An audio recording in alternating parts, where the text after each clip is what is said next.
안녕하세요. 독서지도사 최미애입니다. 여러분, 이상형이 있으신가요? 사람마다 마음속에 만들어 놓은 이상형이 있다고 합니다. 남편에 대한, 자식에 대한, 나 자신에 대한 이상형이 있습니다. 여러분은 사실과 생각 중에 어떤 걸 받아들이고 사십니까? 엘라는 총기 제조업을 하는 마침물과 결혼해서 제 아이를 낳고 삽니다. 이 부부는 겉보기에는 아무 문제가 없었지만 서로 마음을 통하지 못하고 사는 부부였습니다. 엘라는 돈만 벌어오는 남편을 천박하고 유치하다고 생각하고 살았고, 남편은 시를 쓰는 엘라가 유치하다고 생각했습니다. 이렇게 마음을 통하지 못하고 살던 엘라는 환청 속에 빠져 살게 되는데요. 시를 쓰는 시인 트리위를 동경하며 살게 됩니다. 이 가족이 여름 휴가를 가게 되는데, 우연히 그 시인이 머물렀던 집에 머물게 되면서 그 시인에 대한 사랑을 키웁니다. 휴가에서 돌아온 옐라가 그 시인이 자살했다는 소식을 듣고 자기가 그 시인 옆에 있었으면 죽지 않았을 거라는 더 큰 환상에 빠지게 되어 시름시름 앓다가 내 넷째 아이를 낳고 얼마 되지 않아 죽게 되고, 남편은 엘라의 유품을 정리하다 그 시인의 사진과 머리카락을 발견하게 되면서 넷째 아이가 시인의 아이라는 비극적인 환상에 빠지면서 불행한 삶을 살게 되는 이야기입니다. 저와 남편은 2018년에 온라인으로 선을 봤습니다. 남편은 중국에 있었고 저는 한국에 있어서 온라인으로 만난 것입니다. 처음에는 서로 마음에 들지 않았지만 생각을 돌려 결혼을 하게 되었습니다. 그런데 우리는 신혼 때부터 많이 싸웠습니다.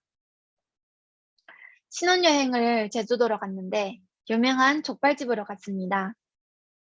저는 한국 족발 먹어본 적 없는 남편을 위해 여러 가지 메뉴를 시켰지만 남편은 먹지도 못하는데 많이 시켰다고 하면서 싸우게 되었습니다. 나중에 알게 된 것은 한국과 중국 물가 차이가 많이 나서 한국 9,000원 정도 되는 음식 한 그릇이 중국 돈으로 계산하면 5일 생활비가 된다는 것입니다. 5일치 생활비를 한 끼에 먹는다는 것이 남편에게는 너무 부담스러운 것이었습니다. 다른 생활 속에서도 우리 부부는 서로 안 맞는 부분이 많았습니다. 엘라는 결혼하고 오랫동안 우리 남편은 천박해, 나랑 안 맞는다는 생각을 받아주면서 불행한 여자가 되었는데요. 저도 엘라처럼 사실이 아닌 생각을 받아들이면서 살았더라고요. 사실 나와 다른 것은 배울 수 있는 좋은 거잖아요. 이제 생각의 감옥에서 나와서 남편을 바라보니까 남편의 사랑이 보이기 시작했어요.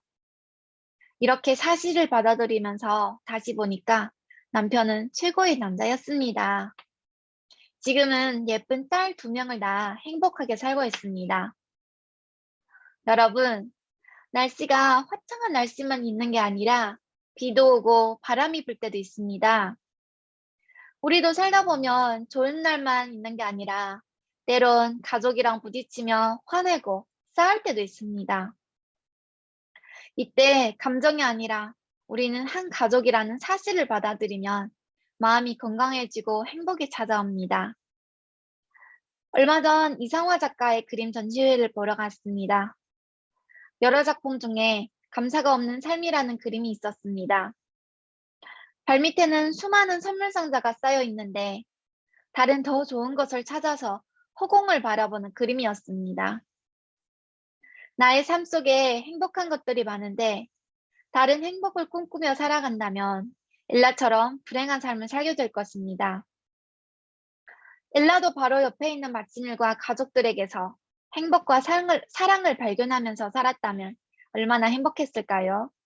감사합니다.